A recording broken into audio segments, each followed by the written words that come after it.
Hello. How is everyone tonight? It's Monday night, Minutes with Milo, and we're energized. Yes, we're energized. If you're watching, thank you for watching. If you're getting ready to watch, come on in. Don't wait. Jump right in. Appreciate everybody coming and watching. Let me turn myself off. If you're getting ready to go. We'll turn that off. Just watch the first of it. Just make sure it's actually getting out there to you guys. So, welcome to the YouTube channel. If you're new, appreciate it. Thank you very much. Like, subscribe, get notified. Leave a comment, leave money. Throw it down on the floor. I'll find it. I'll find it. But I appreciate it. If you're watching after the live show, appreciate it still. I'm an appreciative person. Same thing for you guys. Like, subscribe, comment, tell your friends, tell your family, tell your enemies. I say, you know, a viewer's a viewer, you know. Pay your guard a little extra money on the side, you know. Get a little extra YouTube time so you can watch the Minutes of Milo show. So, tonight, I'm going to talk about alternative energy. And like so many of my topics, I don't have a clue about what I'm talking about. So, that's what makes it fun. I learn, you learn, and you make fun of me later on with your friends at the coffee pot in the morning or the water tank, wherever you go. You know, I don't know. Maybe it's the feed trough. Y'all hooking on the feed bag early in the morning, chit-chatting about the Minutes with Milo show.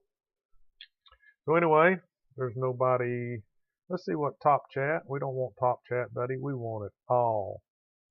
Let's just see who's participating besides myself. Yep, lovely Milo's here, and that's it. Live chat. All messages are visible. That's what we want. It's alternative energy. And we're just going to say it. Something else besides fossil fuel. Because if you're the number one cat on the block, then everything else is an alternative, right? You know?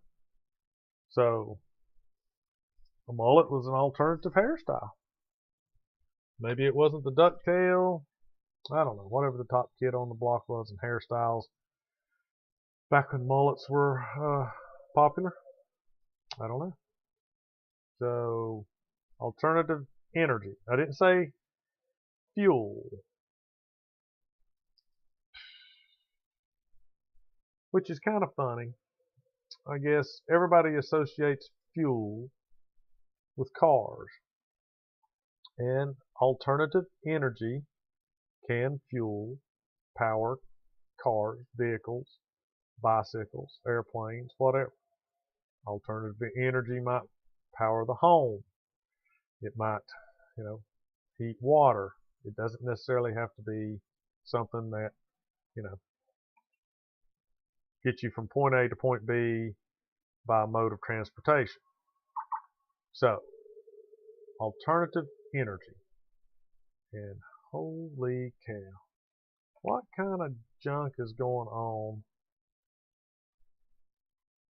with my internet? It's terrible. My videos, the last 5, 6 videos have just been terrible. I don't know. I'll block that. Don't tell nobody nothing. Don't tell nobody nothing. Oh, and don't forget, if you're live, you can call the number, chit chat on the phone. 423-482-1413. Call me up. We'll chit chat. Tell me about what you think about alternative energies. So right now, I guess the biggest player in alternative energy is probably either solar, wind power. Okay. Like I said, I don't really know what I'm talking about. I have an idea of what I'm talking about. The problem that I have with almost any alternative energy is, of course, cost. Yeah, right. How much is it going to cost to get work done with this energy? Whether it's heating the house, whether it's, you know, puttering around mowing the yard, how much is it going to cost? You know, how easy and how easy is it to use? You know, if you have to go through, you know, a 17 stage process to start your lawnmower, maybe not. You got to wear a special suit, hazmat gear to load fuel into your lawnmower, maybe not. I don't know. Might be easier that way. All right. And he's cost, how do you use it, you know, availability. That might be a way of putting it. You know, do I have to get a month's supply at once? You know, which might not be a bad idea. You save money. Or, you know, do I have to have some kind of extraordinarily way to store it? All right. So, a can, a bottle, we're just going to, you know, bounce it off against fossil fuel. And I'll give you the caveat. It's been around for a long time, 100 years, whatever. Fossil fuels, gasoline, diesel, kerosene, coal, you name it. So everybody in the world has had a few years to work this out, you know. But, you know, we're going to bounce everything off pretty much against fossil fuels as gasoline and stuff. Something like that. Electricity. You can make it out of wind, you can make it out of solar. You know, that's an alternative way to make electricity. Get rid of coal-fired generator, coal-fired power plants. Hydroelectric. I got one of the best hydroelectric dams close by here. Generates power. They sell what they don't use to somebody else. So, you got a generator. Water flows through, runs the blades, makes electricity. You get to ski on the lakes. You fish. You scuba dive. You build a house next to it. You know, you skip rocks across it. Lots of things you can do with a lake that then generates electricity. My book, it's a win, win, win all the way across. All right. I get to use electricity like I normally would. I have no idea how the electric grid works. Okay. I have just an inkling of the idea, but I can't, this is one thing I cannot wrap my mind around. Okay. My house doesn't run off a giant stored energy source. Okay, and I'm not going to get into the argument about, well, the stored energy source is the water in the lake held back by the dam, and then it's released in trickle amounts that generate electricity. So actually, my electricity is stored in the lake waiting to produce electricity. No, man, I'm talking about when that water runs through the generator and the spark comes out the other side of the generator, that's not stored. It's transmitted. It's en route, okay, all the time. It's the way I understand it.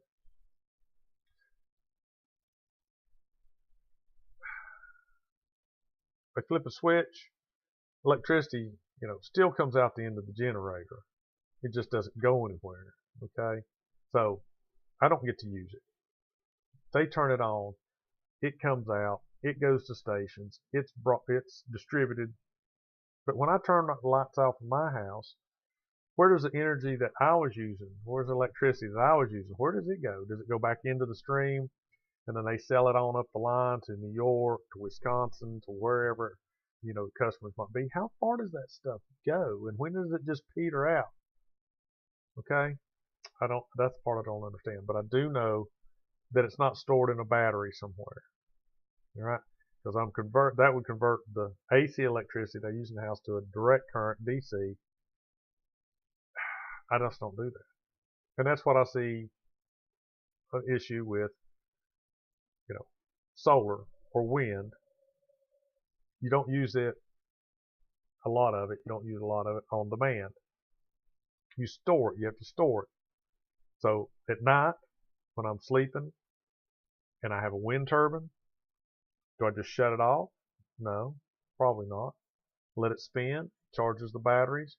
Then throughout the day, maybe when I'm turn on the microwave, switch goes, it takes that DC battery stored energy, converts it back to AC, runs my microwave.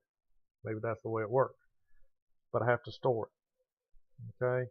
So a lot of cost up front there. You know, I'm at the mercy. What if I had to pay somebody, right, to fill up my lawnmower, get my lawnmower started, and then I'd drive it around, and then, I'd shut it off. And then the next day, somebody'd have to come by, fix it for me, get it going. That's what same thing. Batteries only last so long. Car batteries only last so long. Everybody knows this. All right. So I would like energy that I can use on demand. Okay. I think wind is a little better alternative than solar. Why? Because wind blows at night. Okay. That's my thought. It may not be the best thought. May not be correct. Maybe wind doesn't blow at night. Shoot, I don't know. I'm asleep. Most of the time, I'm asleep. So maybe wind doesn't blow at night. But I tell you what doesn't go on at night. Solar energy. The sun. Sun's gracing somebody on the other side of the world with its presence. Well, I'm asleep. It's nighttime. That's why we call it nighttime. So solar, cyclical. Wind to blow all the time. I mean, maybe not powerful enough to generate electricity, but a lot of times it's even too powerful. Got to shut them down. That's one thing I want to talk about. I have seen this, and I thought it was kind of cool. I'll put on my glasses here. Robert, what's up, man? Nuclear fissions. Electricity is very interesting.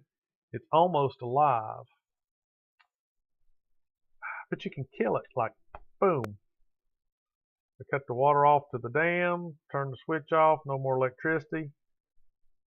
It's like water coming out of the end of a hose. You got the nozzle on the end, water just waiting. It's just waiting. It's just waiting to come out the end of that hose. You open the end of the hose, out comes the water. Turn the light on, out comes the electricity. All right? So, but if I cut the spigot off to the hose, that's it. It's not even waiting anymore. There's nothing in the hose. That's what I just don't understand about electricity that's generated, and I use South Holston as the example. Where does it go? They're not generating all the time, and that's just the terminology local people use when the dam's up and it's generating electricity, water flows out of that lake like, stallions running down the field. I don't know. Just a lot. It's a lot. I think solar is the best if you live. I live. I live. Look at me. I live. So, I saw this. Welcome to the show, Robert. Let me find this thing here. Oh, dude, I just closed the stupid thing. Literally. I was going to try to click it. I hit the stupid X. But fear not. I think I knew what I put in there.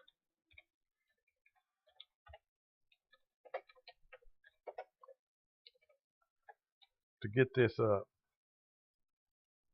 It's an atlas. I think it's what it's called. Atlas. That's not it. That's not it. That might not have been the only one.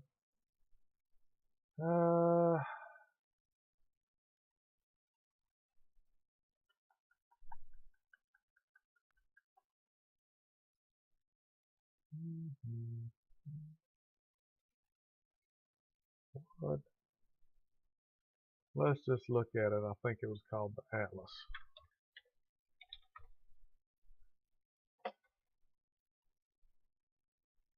Is this it? I think that's it right there. And this may not be the only one of these that I've ever that's ever made. Okay, but let's see. Let me see if I can get this going.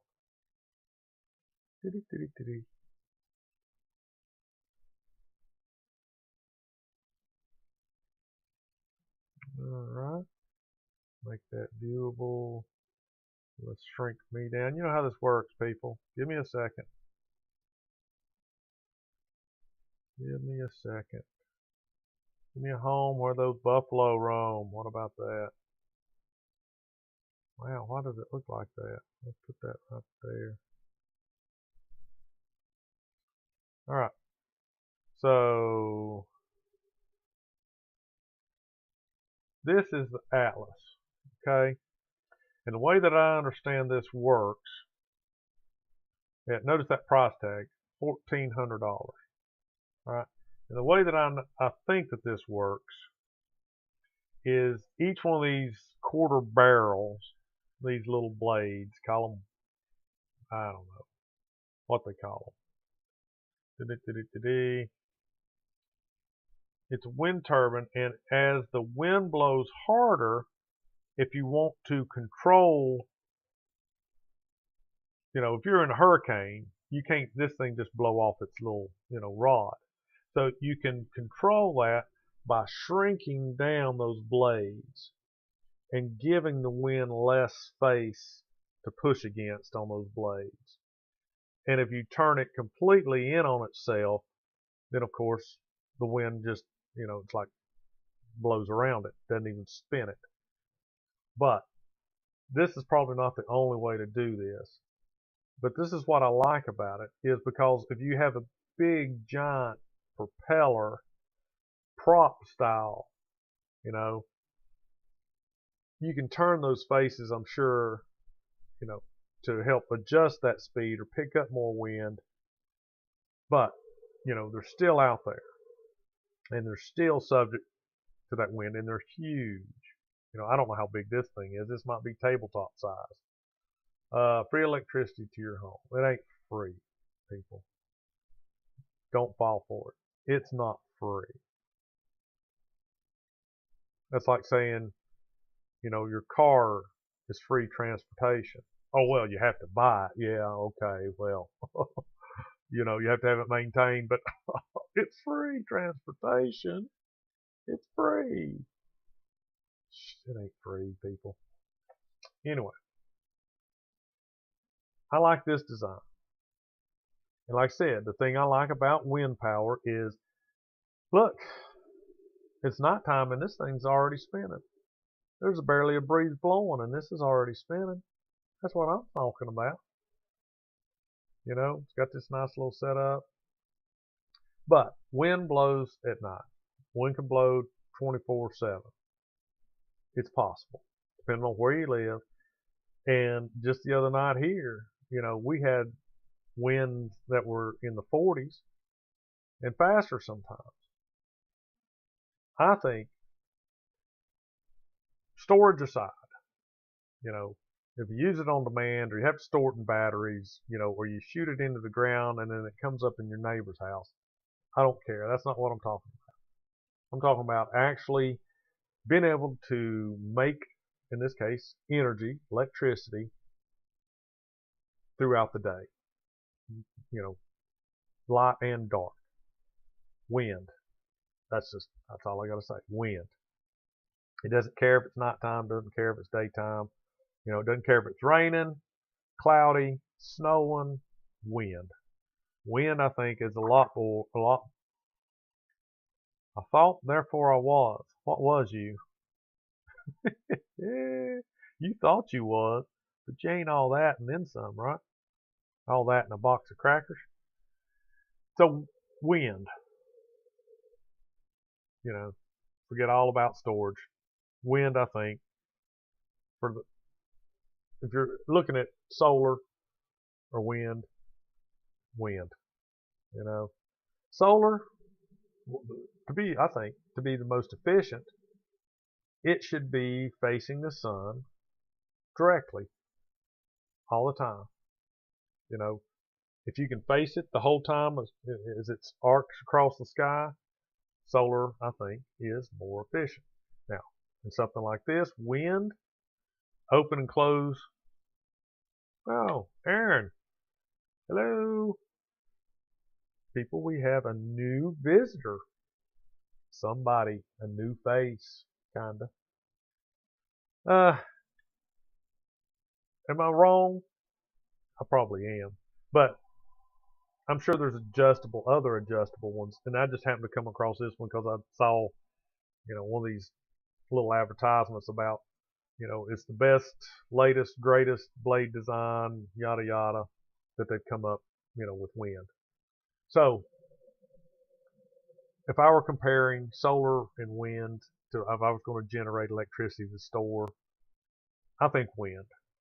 Around here, I just think wind. So forgetting about storage, forgetting about how long your battery might last, forgetting about how you take, 20, 30 batteries, link them all together, you manage how they charge, you manage how they discharge, you got a computer to run this, trickle that, jump up on this and make it run kilowatts. Forget all that stuff.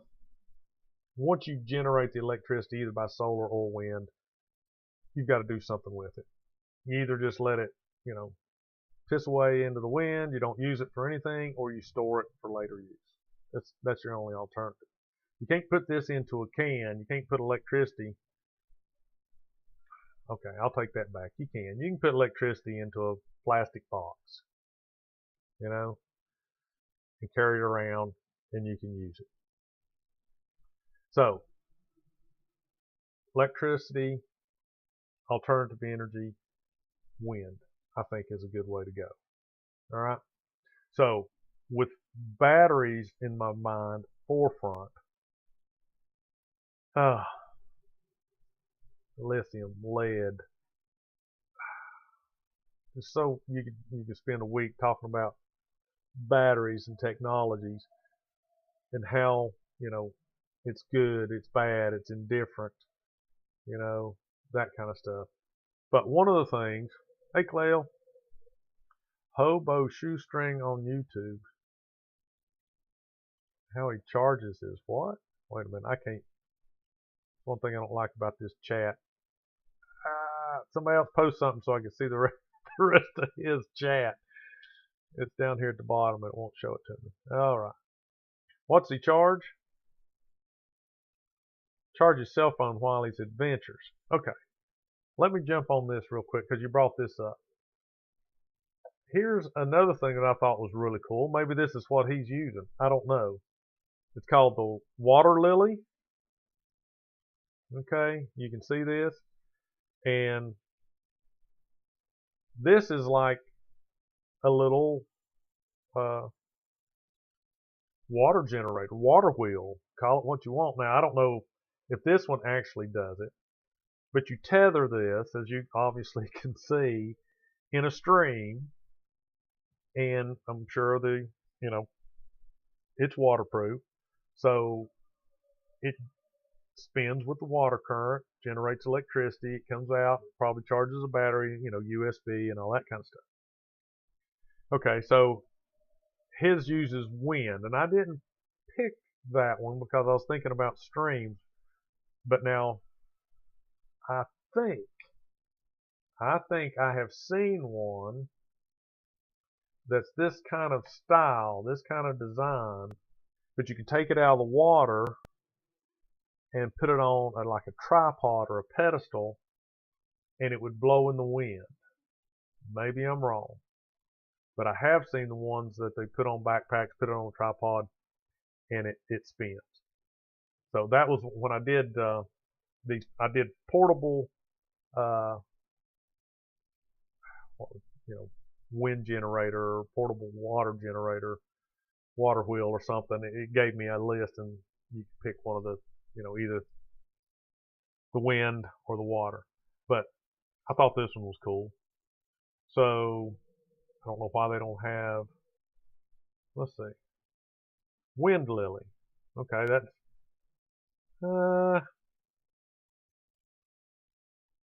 computer fan turned into a generator. Okay, I could see that. That's a good thing about electric motors, DC motors. They either use electricity or generate electricity, depending on how you have them wired. Maybe maybe electric motor or AC motors do the same thing. I don't know. Never messed with them. But I think a car alternator, doesn't it create? It creates AC current that then is converted through diodes to DC, right? So that's one of the things. When I was young, there used to be a car that drove around town, and on the front of his car was a windmill, and it was hooked to an alternator. Now, why he did it, I have no idea.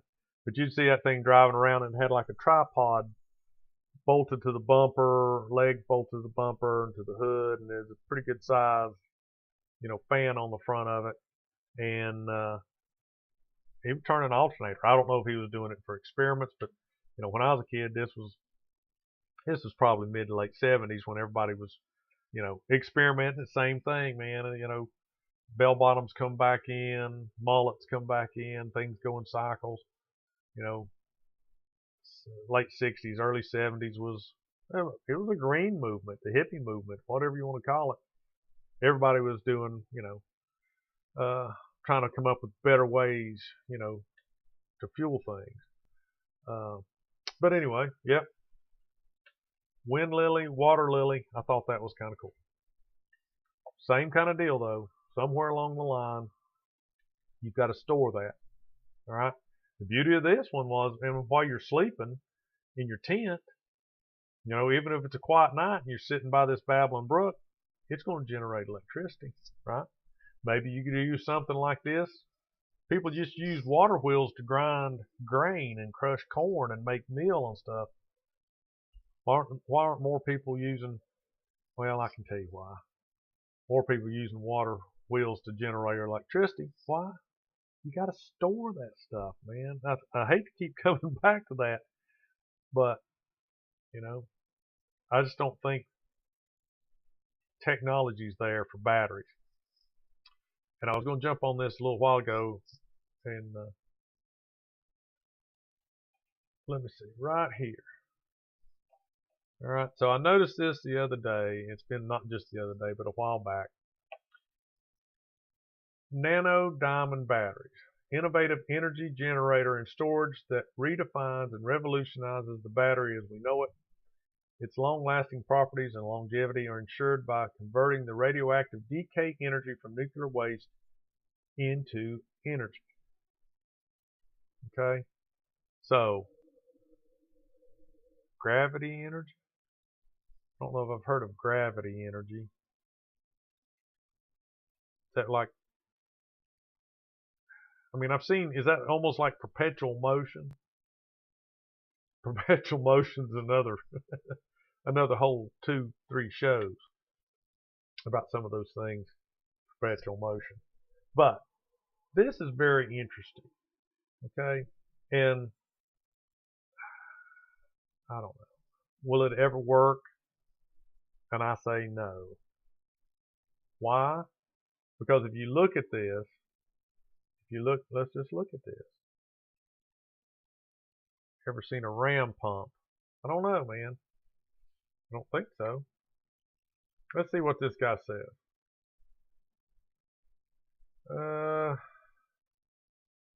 This is more advertisement than just telling me how it works.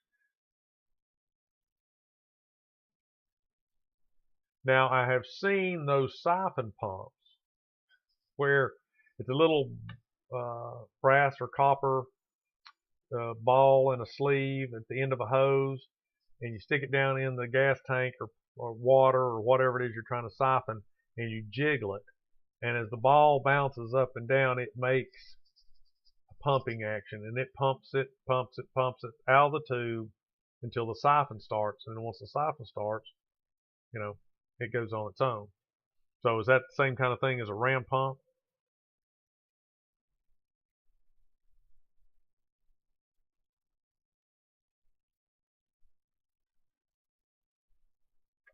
Where, give me a story that talks about this thing. All right.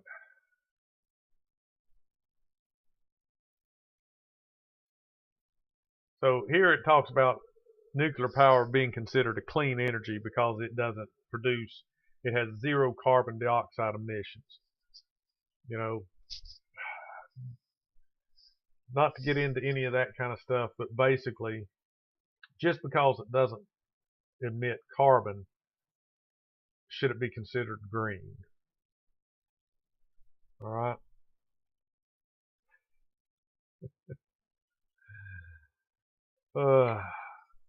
Anyway, 2016, a group of research scientists, physicists, and chemists at the University of Bristol, not here, not local, radioactive diamond batteries, beta voltaic device, powered by beta decay of nuclear waste. Decay occurs when an atom's nucleus has an excess of particles and releases some of them to obtain more stable ratio of protons neutrons.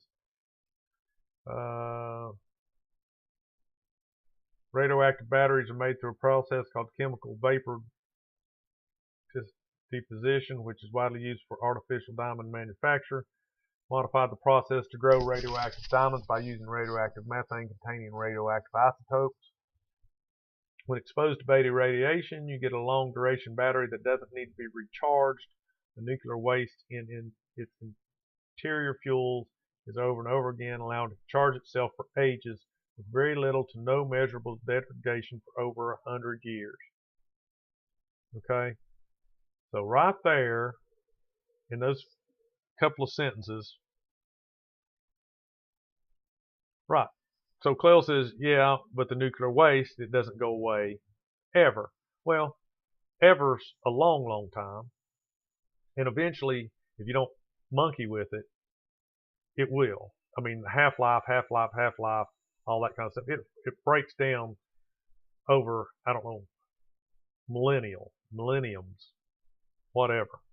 So, but what they're talking about, if you just take a little bit and you do this process, you can take advantage of that breakdown in the nuclear waste and through these little devices convert that to electric energy. And it's almost self-perpetuating because, like you say, the nuclear waste breaks down for extended periods of time. But no, I am subject to conspiracy theories like a lot of people. Who out there, who in big energy, is going to let a battery be manufactured that will last 3 and 4 and 5 generations of people and still keep going? Who would do that?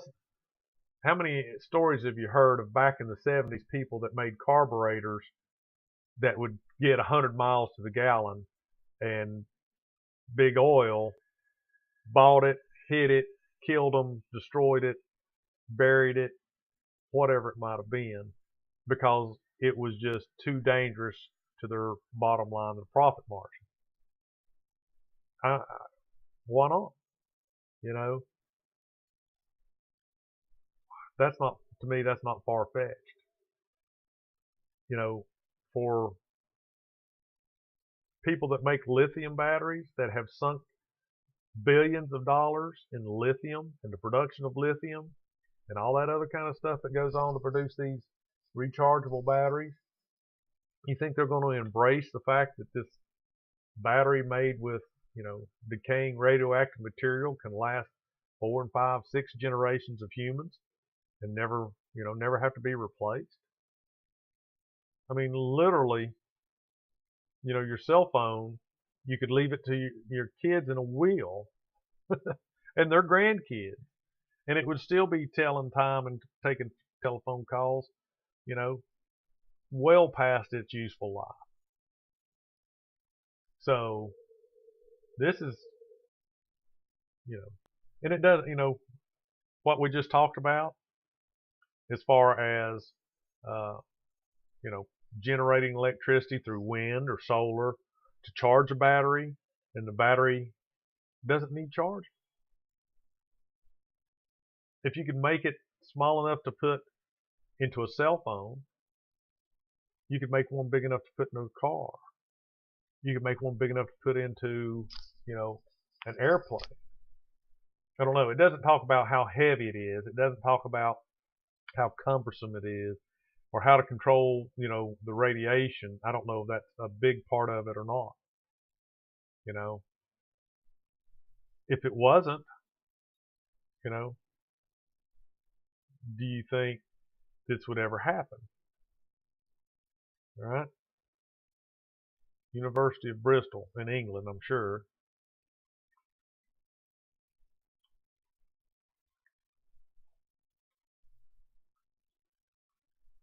All right, let's see if this talks about it anymore.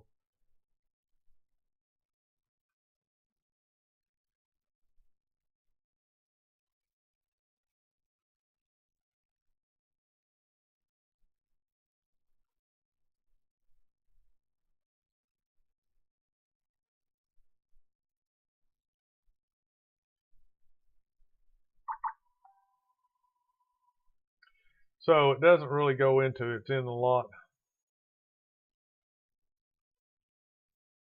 of this article. Let's see. Despite their low power relative to current battery technologies, the lifetime of these diamond batteries could revolutionize the powering of devices over long timescales. The actual amount of carbon-14 in each battery has yet to be decided, but one battery containing 1 gram of carbon-14 would deliver 15 joules per day. I don't know. This is less than a AA battery. Standard alkaline AA batteries are designed for short time frame discharge. One battery weighing approximately 20 grams has an energy storage of 700 joules per gram. I guess that's what that little thing right here means. If operated continuously, this would run out in 24 hours. Using carbon-14, the battery would take 5,730 years to reach a 50% power, which is about as long as a human civilization exists. This development could solve some of the problems of nuclear waste, clean electricity generation, and battery life. So, all right, big drawback. They make just a little bit of electricity, just a little bit. But they make a little bit for a long time. So, do you think that will ever progress? Do you think they'll ever make it so that, you know, I don't know, man. Let's just say this became the new de facto size for a AA battery. Why do I say that? Because apparently these nuclear batteries, nuclear diamond batteries, generate a little bit of electricity. So maybe it might take something this big to equal the amount of energy that's stored into a AA battery. Okay? But this thing would last 5,730 years. Right? So it would be inconvenient. But you had a flashlight that used 3 of these and would last 5,000 years, you never have to buy another flashlight ever. Right?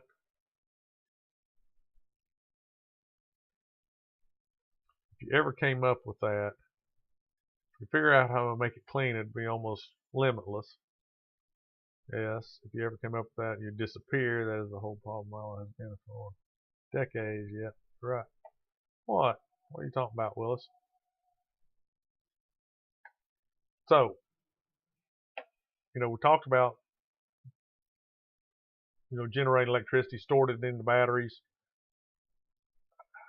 If this worked, okay, you would no longer need solar or wind because you'd have nothing to charge, But the size and the amount of energy that it produces is a problem. Do you think they'll just give up on it? Will somebody pay them to give up on it? Will their funding dry up to give up on it? A lot of things, a lot of questions. But I think it's very neat that they're taking something that we have so much of and nobody knows what the heck to do with it. And it says, hey, you know what? We could generate a little bit of little energy out of that and get use out of it. Okay? So, next thing, hydrogen. I don't know how these things work. But through the process, it doesn't, I guess it's still kind of a thing. It may not be like it was back 10, 15 years ago. I can't remember exactly when it was. But I even played around with it, and it's kind of cool that you can take a mixture of water and, oh man, I can't remember what you used, salt or some kind of caustic acid, something like that. Mix it in water, throw some electricity to it, and it generated hydrogen. And not everybody, lots of people bought small hydrogen generators they'd hook to their car system, run a little pipe into the air intake on their cars or trucks, and fill this jar, whatever it might have been, bottle, jar, stainless steel container, I don't know what people were using.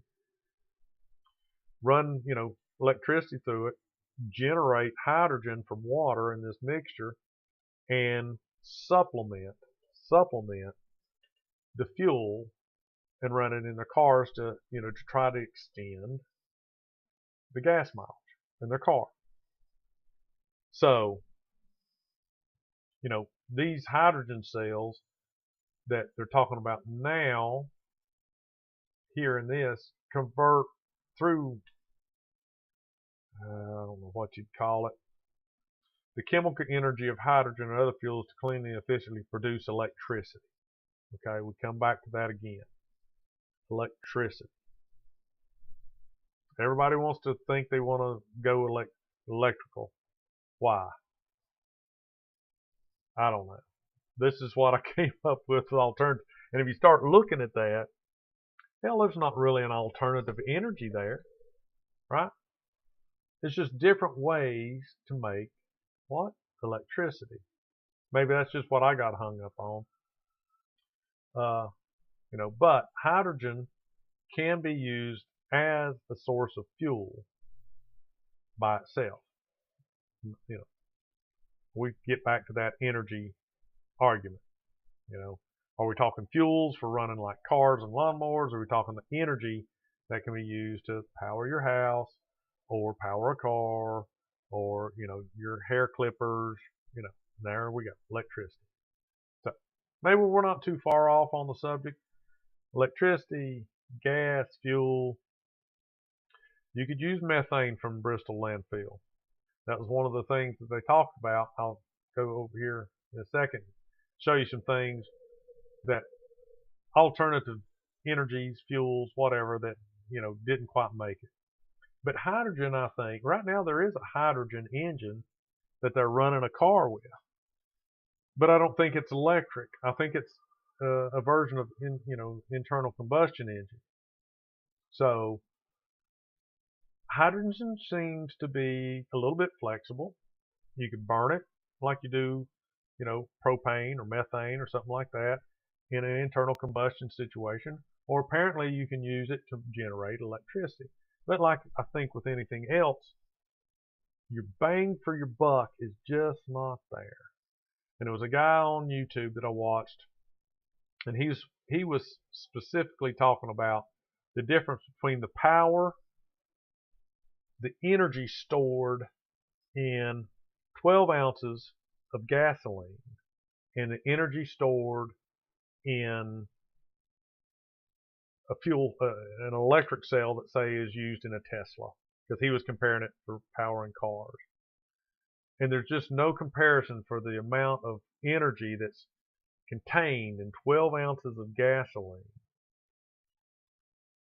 to the ability of the lithium cell in one lithium cell, or a bunch of cells.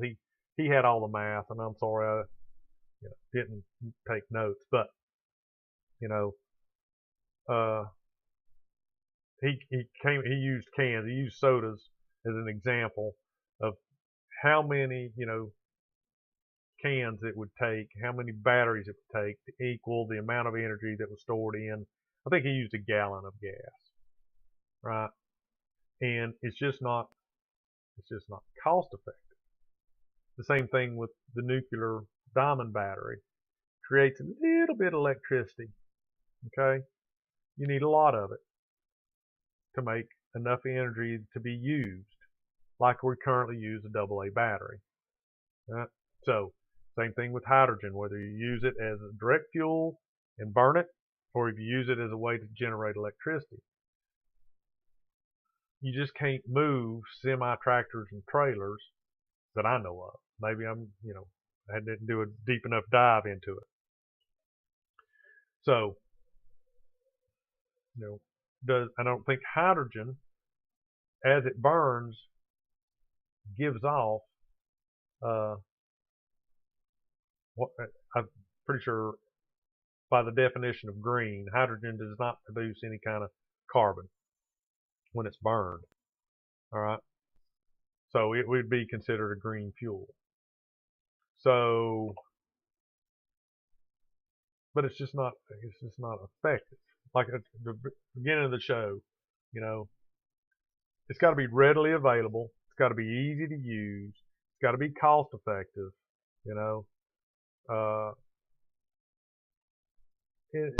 Why? Because that's what we've grown used to, grown accustomed to. That's what our whole world is built around. And when I say the whole world, yeah, man, it's the whole world is built around, a fuel that, we know how to process, we know how to get it out of the ground, we know how to make different stuff with it, we know how to use it. Like I said, we've had years and 100 years or longer to figure all this stuff out. So, but you've got an alternative energy or alternative fuel, that's the process, is figuring it out and make it useful in 100 years, not in 10, not in 5, but if it took 100 years to do, fossil fuel and get it to the point now, then, maybe it wouldn't take 100 years to get electricity or hydrogen or wind or solar or, magnetic or some other type of nuclear energy or something like that to the point where, you could open a lid on the back of your car and throw in a couple of banana peels and an eggshell, pop in the aluminum can, shut it, and make a Mr. Reactor to power your flying car to travel through time. Maybe. Maybe it might happen in 10 years. Doubtful, but you never know. It could. Robert says he wants to harness the energy of the sun. I think that's what he says when he says we have a nuclear reactor in our sky, free energy. It's free if you want to go get a sunburn. Go out there, lay in the sun, you get sunburnt for free. No cost. If you want to store that thing and heat water with it, it ain't free. Just like it's not free to heat water with propane or hydrogen or any of that other stuff. It costs money. Everything costs money. Ain't nothing for free except for that sunburn. You can go out there and lay in that. Now, what's almost free is heating a pool with black water pipe in the sun. That's almost free, right? If you use it long enough, it pays for itself. and then that becomes free. All right, free for all. You know, there was a lady that said she owned the sun, and I can't remember where she was from. United States, probably, maybe Southern California. I don't know. Owned the sun and was planning on sending everybody a bill for use of her sun in the sky. I mean, you know, that's where they're at. But lots of things, you know, been on here 49 minutes, way too long. Not way too long, but longer than what I always try to stay at. So, touched on just a few of these alternative energies. But electricity, no matter how you make it, is just like fossil fuels. It's something we've gotten used to and know how to use. Okay? So, is there other alternatives out there that, you know, are totally different? Maybe. You know, magnets are one, that unforeseen force that, sticks two magnetized materials together, or one magnetized, non-magnetized together. Maybe that's one day somebody will figure that out. You know, the God particle, as they call it, matter, antimatter, you know, dilithium crystals, maybe they're out there. I don't know. But seems like for us, it's either, where's my finger? There it is. For us, it's either fossil fuel or electricity. Those are the two things, you couldn't really live without. So, and I don't think you can take electricity and replace fossil fuels with it, because you got to generate electricity some way. Just like you have to produce something that's useful from fossil fuel, from oil, coal, all that kind of stuff. But anyway, I appreciate everybody coming by. Aaron, if you lasted this long, I appreciate you stopping by. Like, subscribe, comment. I hope nobody tried to call, because I kept forgetting to make my Google Voice webpage active, because like I said, the minute I click on another webpage, you know how computers are, it's completely focused on, that page which I clicked on, and I still haven't figured out how to make Google Voice ring if it's not forefront and active. Right? Ryan said that there might be an app or a program that you could download. Google Voice doesn't have, or Google doesn't have that app. There might be a third-party app that uses Google Voice that would do that. I don't know. I looked into it a little bit, but it didn't seem to be anything out there that that was readily available. So I hope nobody tried to call. But I've jumped up to, 75, 76 subscribers. Thank you much. I appreciate it. I guess maybe Thursday night will be, unless I come up with something more pressing, maybe another Survivor recap. If that's, people want to see that stuff.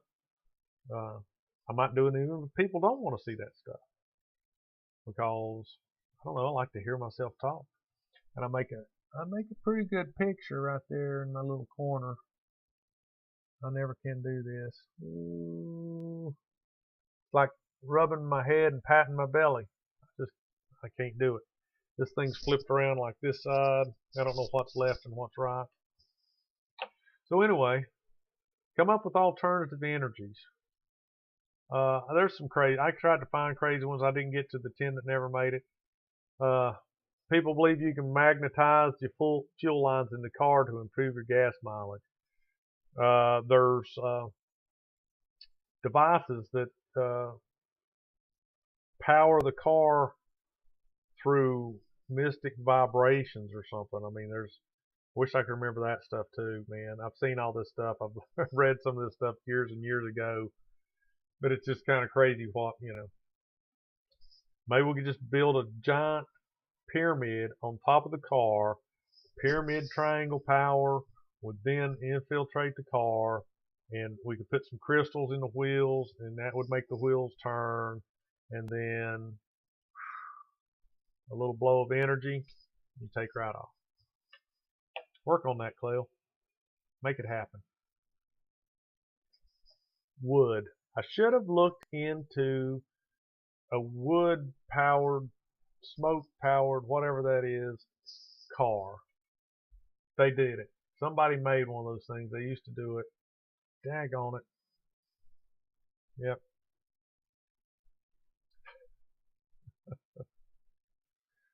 Robert wants fart machines. You'd make a good minion. You'd go around with one of them fart guns. Knock people out with it. All right, everybody. I appreciate it. I'm going to go get cleaned up, head to bed so I can get up and start another day at work tomorrow at 5 o'clock. Woohoo! All right, everybody. Thanks a lot. Tell your bestest enemies about this and make them watch it.